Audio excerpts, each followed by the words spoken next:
Hola, soy Jessica Espinosa Espinosa, desde hace 15 años docente e investigadora universitaria, actualmente investigadora postdoctoral de la Universidad Nacional Autónoma de México y desde hace 2 décadas activista por los derechos humanos y de la naturaleza.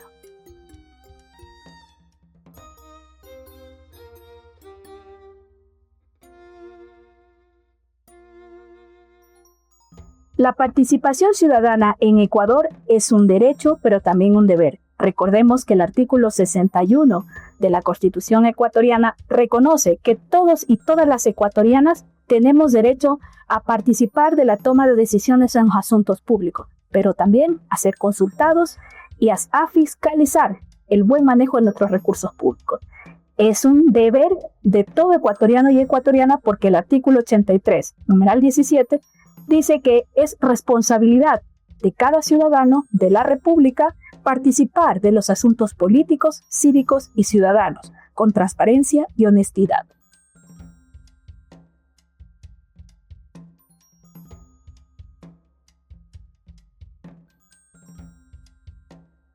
Recordemos que en Ecuador las mujeres representamos no un colectivo ni una población. Representamos el 50.2% de la población de acuerdo a los últimos datos del INET.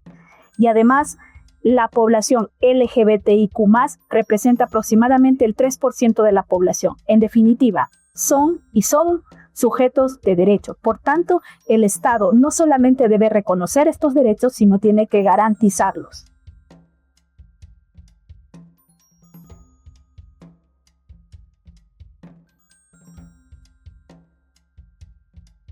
El artículo 1 de la Constitución ecuatoriana reconoce al Ecuador un Estado constitucional de derechos y justicia.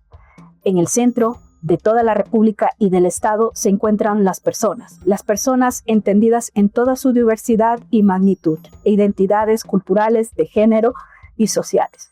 Por tanto, es importante que el Estado, en primer lugar, reconozca los derechos en igualdad de condiciones de todas estas personas, pero además en igualdad de condición, reconozca también que todos tenemos que tener los mecanismos y las acciones para llegar a esa igualdad. Por tanto, es importante un reconocimiento formal, pero también material para hacer posible lo que establece ese artículo 1, ser sujetos plenos de derechos y de justicia.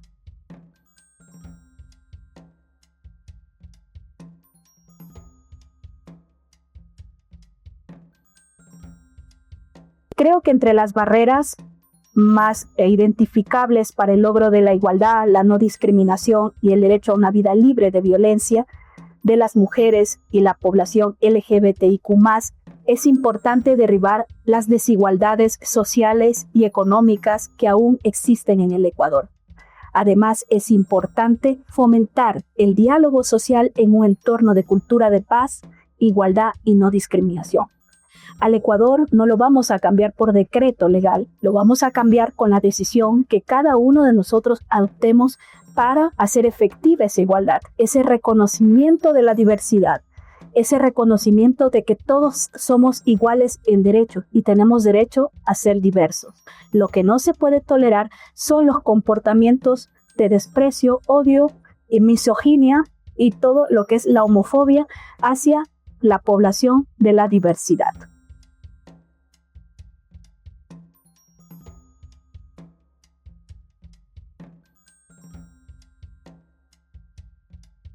Actualmente en Ecuador tenemos el Consejo Nacional para la Igualdad de Género, que tiene una norma técnica muy importante, la norma para transversalizar la perspectiva de género en el sector público.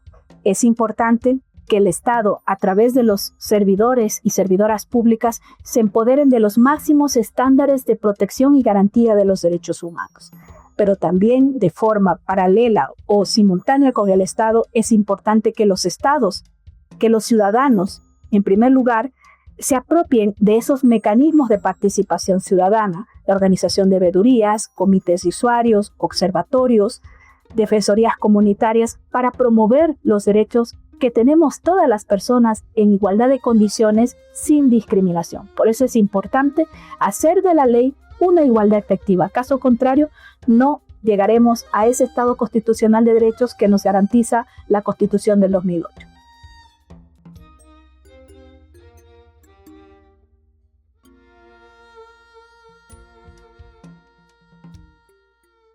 Elena Roosevelt se hizo la pregunta hace muchas décadas sobre qué eran o qué son los derechos humanos. Y ella respondió que los derechos humanos los encontramos no solamente en las normas, sino en las calles, en las plazas. Los encontramos entre todos los seres humanos. Para eso es importante que entendamos que los derechos humanos no solamente es norma y ley, es cultura, es convivencia, es ese relacionamiento entre personas en la diversidad. Por eso los invito a hacer posible una nueva cultura de los derechos humanos viviendo en diversidad, poniendo ante todo la cultura de la legalidad, los derechos humanos, pero sobre todo aceptándonos en la diversidad y comprometiendo férreamente a los estados a trabajar para eliminar toda forma de desigualdad que nos hace diferentes.